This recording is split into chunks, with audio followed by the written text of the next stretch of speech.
Solar can be a fantastic investment, but only if you are armed with the right information. So before you jump on the solar bandwagon and slap panels on your roof, let me save you some serious heartache. First, how much of your electric bill will solar actually wipe out? If you're lucky enough to live in a true net metering state, you're in for some good savings. I'm talking about post solar electric bills that are pretty small, usually $10 or less a month. But there is a big but. If you live in states like Texas, California, Hawaii, Arizona, Nevada, Utah, or even Illinois now, they have replaced their net metering with something called net billing or pseudo net metering. Sounds fancy, but what it really means is that you're getting paid a lot less for the solar electricity that you send back to the grid. And your shiny panels might not save you as much as you had hoped. Take Ted from Texas. Poor Ted thought he had net metering. His electric company told him that they'll buy back his solar electricity at the same rate that they charged him. Great deal, he thought.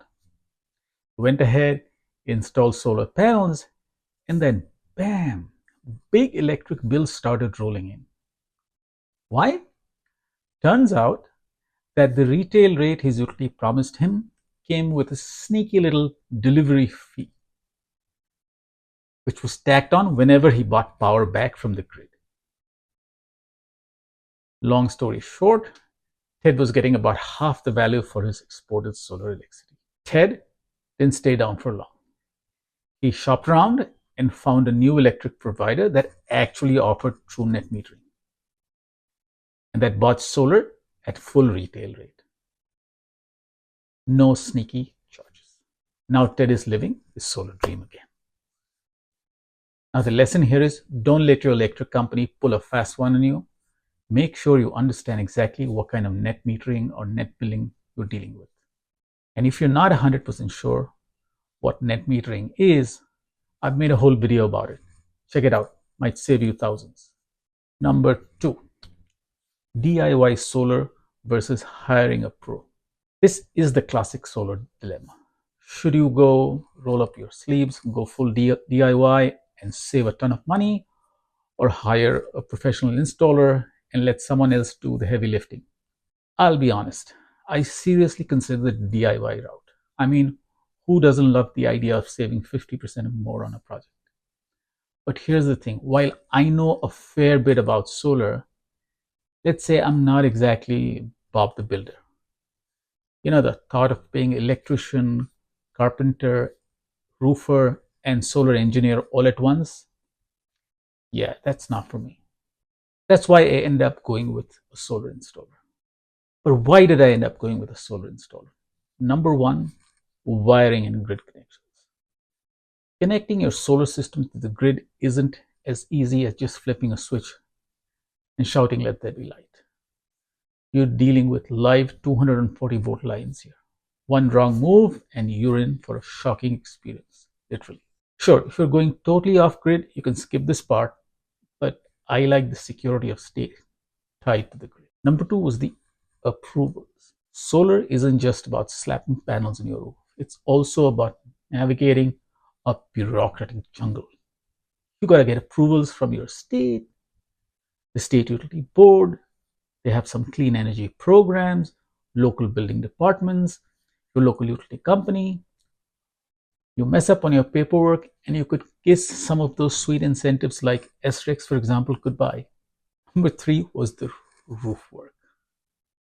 Installing solar panels means getting up on the roof, drilling holes, finding the right rafters to secure your racking system to.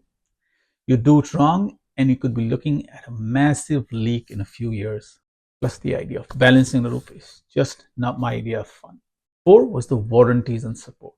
Now, most solar panel and inverter manufacturers only honor their warranties if a certified solar pro does the install. For example, the panels which I like the most, the top of the line REC panels, they come with an amazing 25-year labor warranty. But that's only if you have a pro certified, REC pro certified dealer do the job.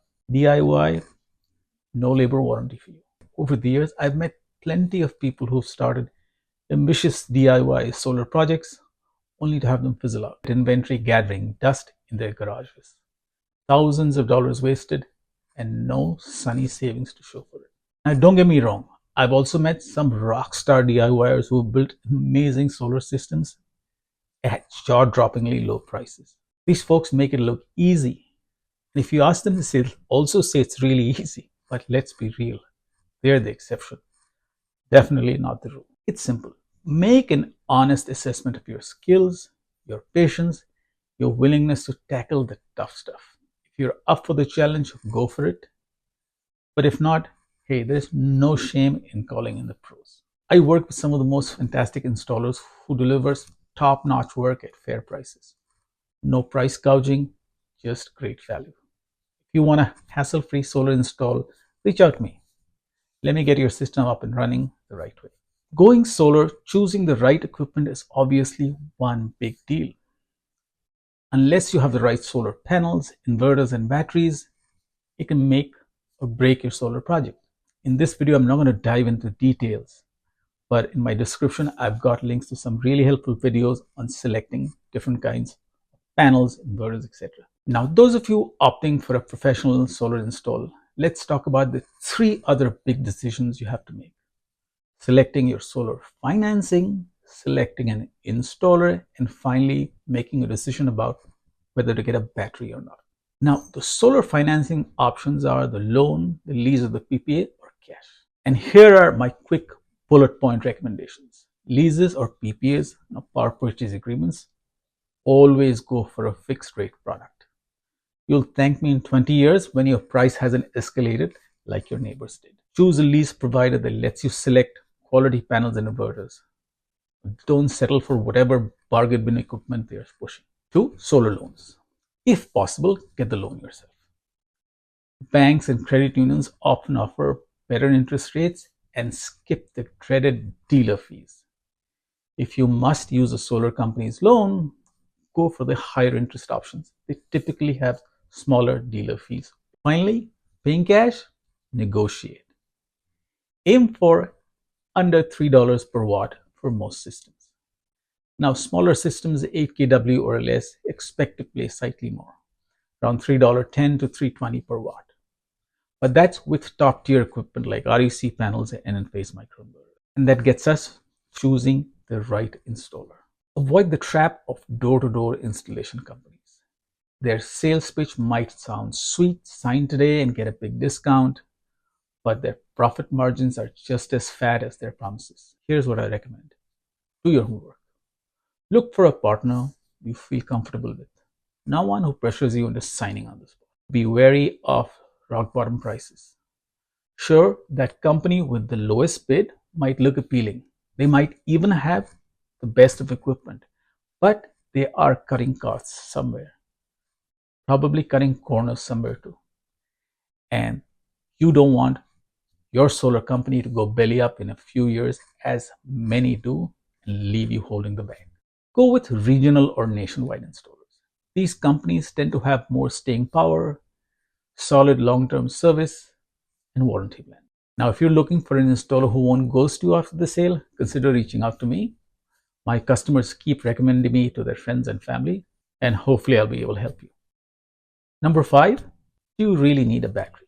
Batteries make the most sense if you live in a state without net metering. Some of those Texas utilities, great place to get a battery. Or you have a utility that charges you time of use rates, TOU rates, with higher prices during peak hours. A battery makes great sense. It'll help you avoid those peak pricing by using the battery. And thirdly, you're looking at a backup power source during outages. Battery makes sense for you. So what do batteries do best? Batteries are a lifesaver during blackouts, keeping your lights, fridge, and essential devices running. But heads up, they struggle with 240-volt hogs like air conditioners, electric ranges, water heaters, etc. If you want backup for everything, you will need multiple batteries, aka a lot of money to be spent. If you're considering a battery, check out my videos in the description for detailed advice on brands and sizing. And that's it. I hope this video helps you feel a little more prepared to go solar in 2025 and start saving big. If you got questions, or if you want to work with somebody who actually sticks around after the sale, reach out to me. I'd love to help.